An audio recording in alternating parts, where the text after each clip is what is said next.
How to complain effectively. How we complain affects us in substantial ways, and many of which we fail to realize. It affects us with our energy in our life. The wrong complaining, which I call whining, impacts us spiritually, with material needs, emotionally, physically, psychologically, which is mentally. No one thinks what kind of energy complaining carries and how it can actually mess up our lives. We are human. We have bad days. We have sour moods at times. People cross us. Stuff happens to us. And we just want to complain. And I will teach you how to complain in this video. It's coming up after the intro.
Hi, it's Ella. I am a spiritual teacher who heals souls like yours with words, either here in the videos, in my books, or in my songs.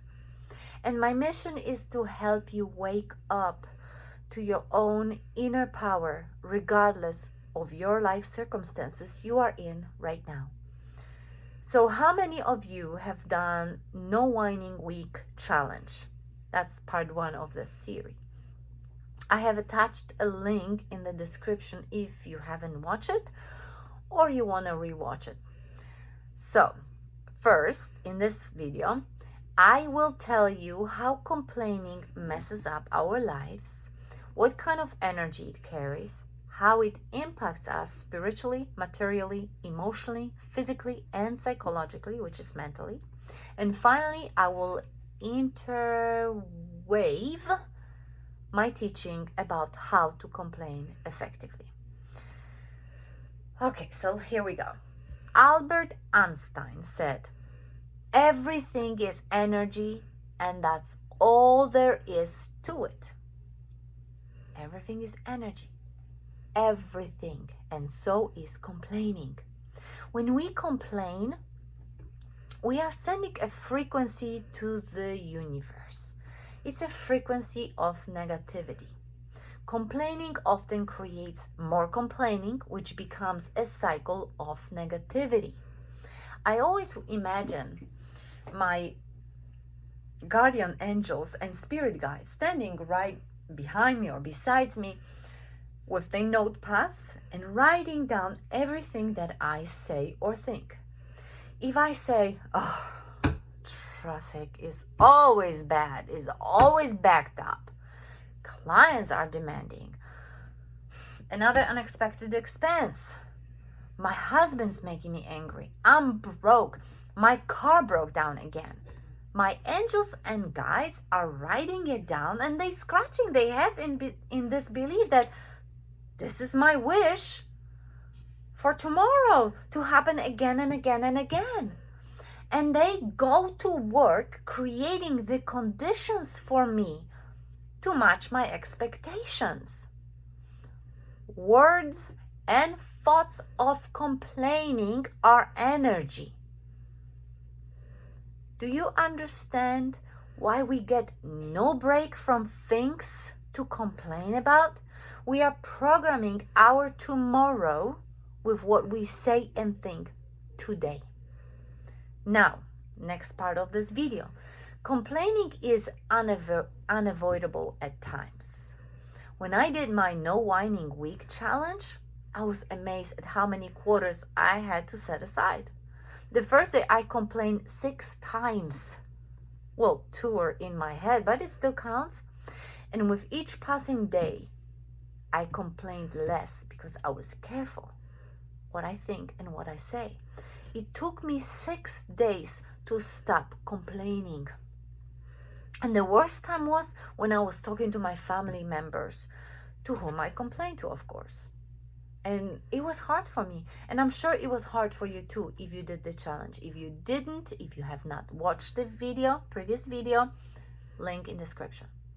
So I told you that wrong complaining impacts us in various ways, and that I will teach you how to complain effectively. So here is how. It affects us materially. Really? How? Well, we need to learn to complain effectively because we suffer from the epidemic of ineffective complaining, which I call whining. We have learned helplessness. I'm helpless. We have a tendency to convince ourselves that complaining to the source of our irritation, our inconvenience, or our trouble is pointless. Nothing's gonna be solved. And this is when we are affected materially. Let me give you an example. You're at the airport. Your flight was at first delayed and then it was canceled. There was no explanation made. Then you were told to wait for another flight, which meant spending the night at the airport with no money for food or water. You get upset at the customer service representatives and you yell at them. But in reality, they are extremely limited in their authority to help you solve your problem. So you vent, which means no solution, and you whine, which means no solution. Nothing gets done. So what do we silly humans do? I am willing to bet you that we spend a substantial amount of our effort, which is energy, and time, another energy, calling our family and friends to complain to them. Or we do it once we get home. And here is the pro tip. Ding, ding, ding, ding, ding, ding. We go to the source.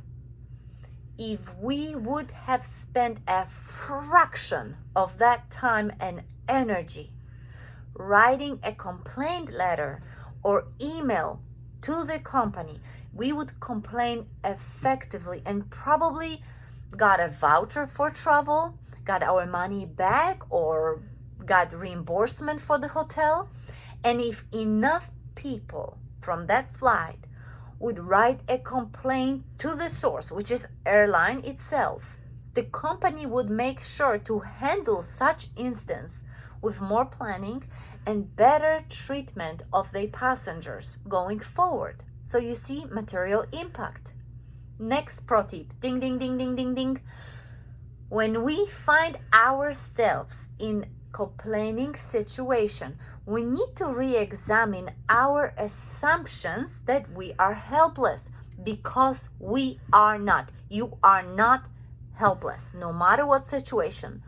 Learn to speak up when you should to the appropriate source. Complain to the right people. Complain to those with the authority to resolve it. Otherwise, you're just whining, and whining doesn't solve a thing. For example, if you park a car at the curb and the lawn people blow grass on your car, go straight to them and respectfully ask that they blow the grass off your car. and to try avoid doing it next time. If you feel like you want to add a little honey to your request, you can add that it's hard to wash it off once grass dries, or that you make large leasing payments and need to avoid damaging the paint, or just simply smile and ask that you would like what you would like them to do. Do not drive away mad and whine to every person you see what injustice and rude behavior you have encountered. It's whining. It doesn't solve anything. Complaining affects us emotionally.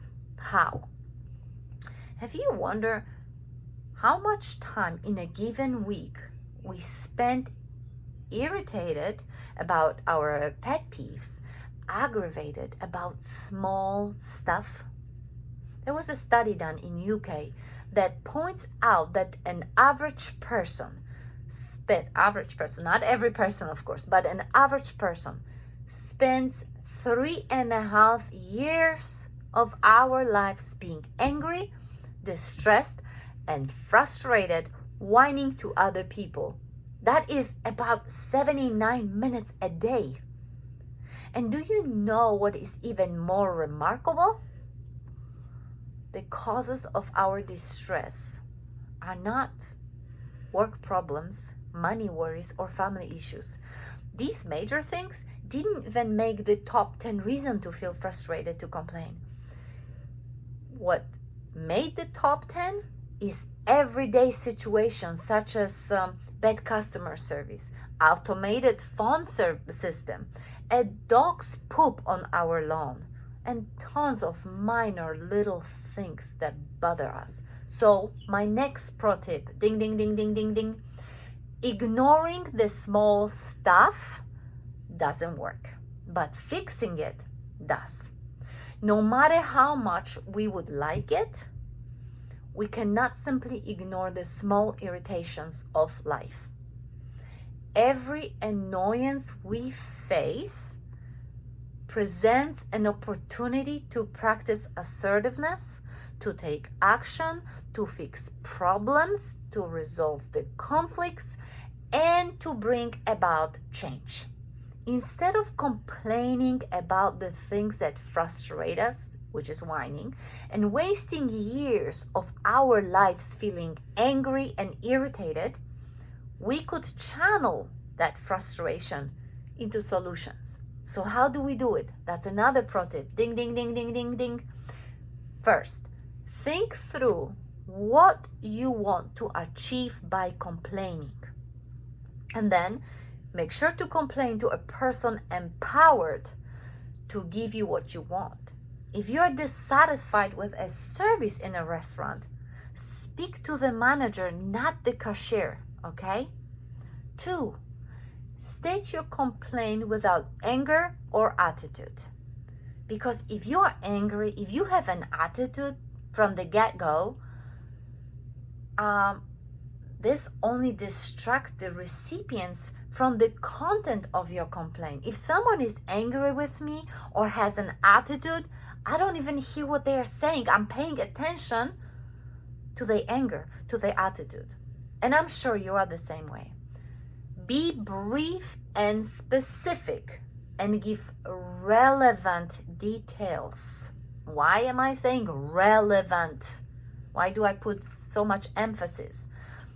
Don't give a life story of how unfair you have been treated in all the circumstances in your life.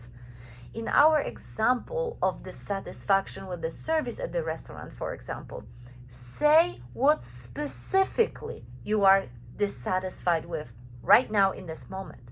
Don't talk about how it is always happening to you no matter how many times you go to the restaurant. How come they don't train their employees?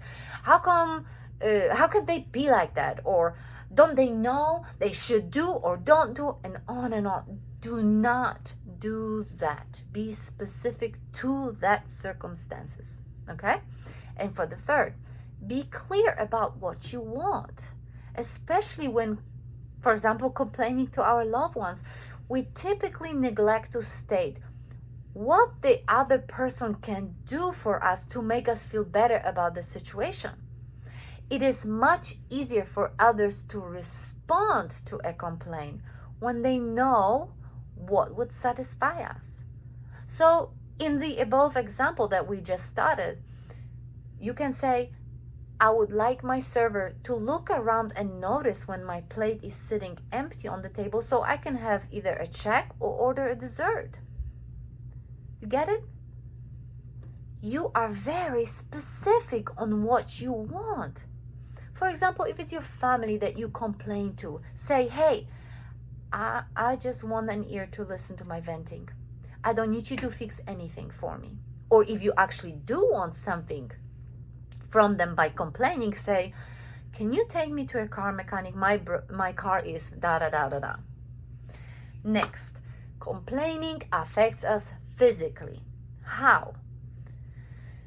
Well, many of our complaints might seem trivial to us or to the person whom we are voicing them. So instead of being effective, we whine about them. But in reality, those trivial things have serious physical implication. And I will give you a few examples.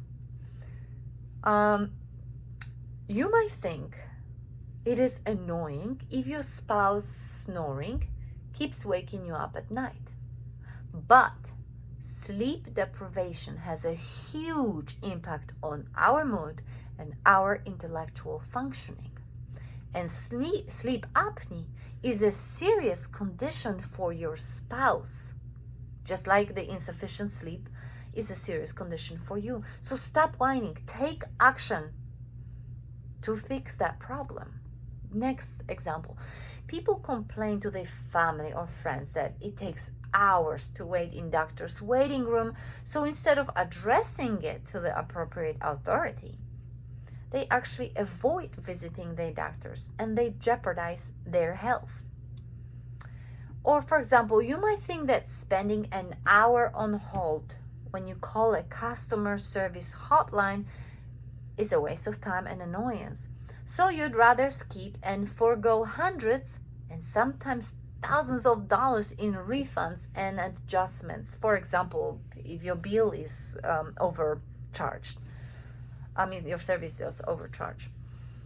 Instead, write a letter to the company. Go to the source. Don't whine to your friends or family about it. They will not solve it for you. Another example.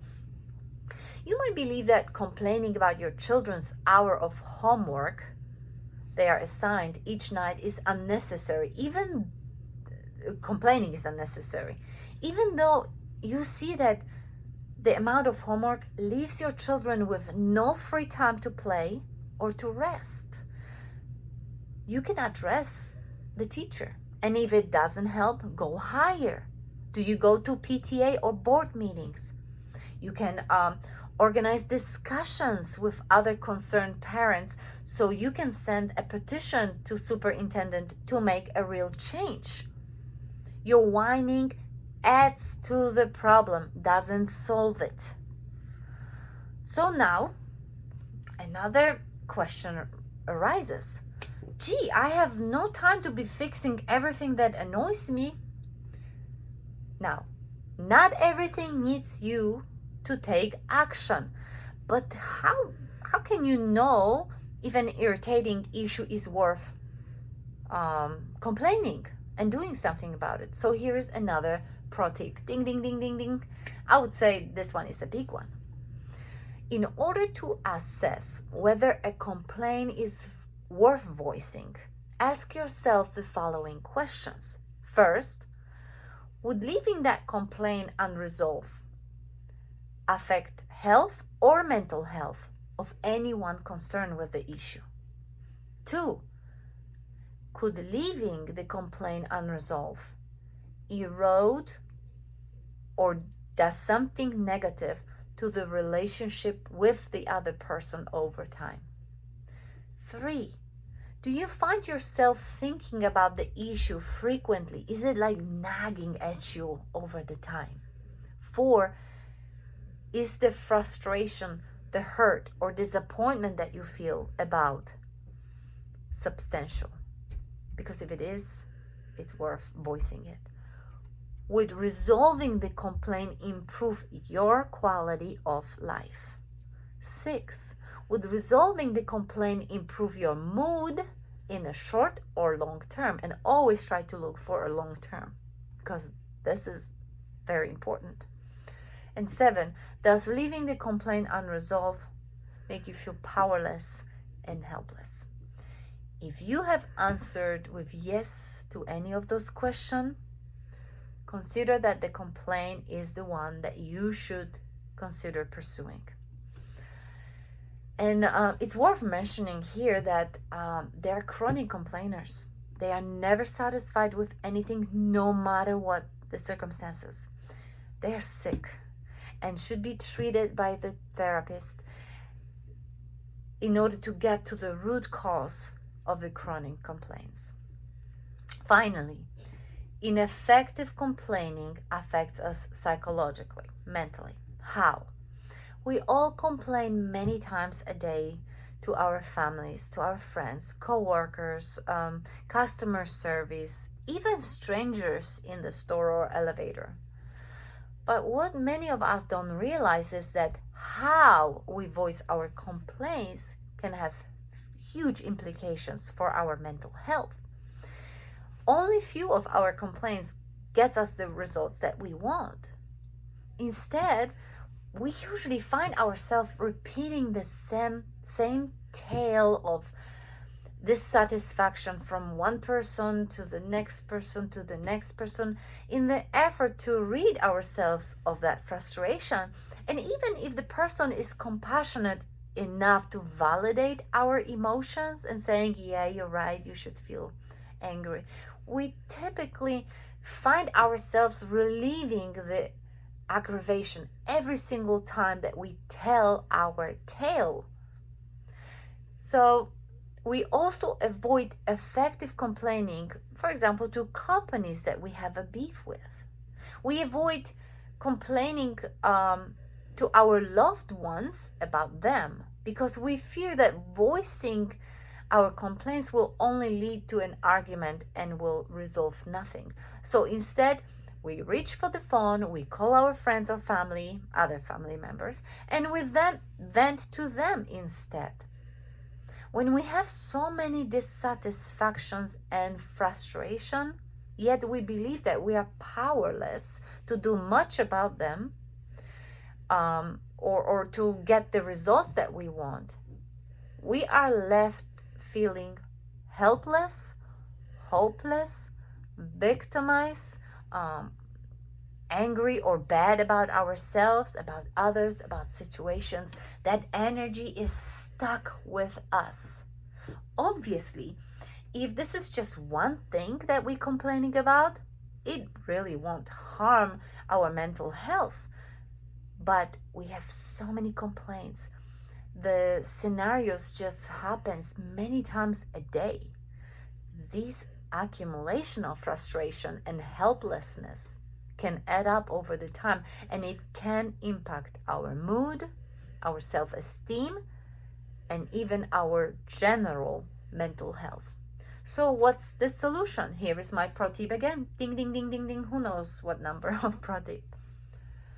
So think back to when in the past you called a customer service and you successfully resolved the matter.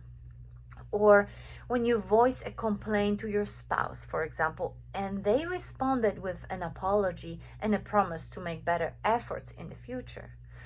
Do you recall how pleased you were with yourself?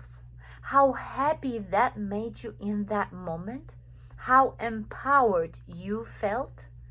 You probably knew exactly what specific result did you want to achieve, and you didn't use attitude or anger when communicating with another person. You did it before, so do it again. You already know it all. I'm just reminding you that you are already an amazing person, that you have already that knowledge in you. You already know what to do. It's just that sometimes we just forget. And this is why I'm highlighting my pro tip, ding, ding, ding, ding, to remind you of your own greatness, because I know you have that knowledge inside of you. You can feel it when I'm talking to you. So I'm hoping that this video is helpful for you. Now I need your help. In order for my videos to help you and others, YouTube uses algorithms to make them available. And this is where I need your help. I invite you to comment on my videos. It could only be a smiley face or one word or your biggest takeaway. It does not have to be anything large. Your engagement in form of comments and pressing the like button helps small but growing creators like myself continue to grow and bring you content to help you awaken to your own inner power, to help you remember who you are and that you already know it all. This is not gone. This is fireworks. They're still in 4th of July, 6 days later. So thank you very much. That's all for today. I'm out. Bye.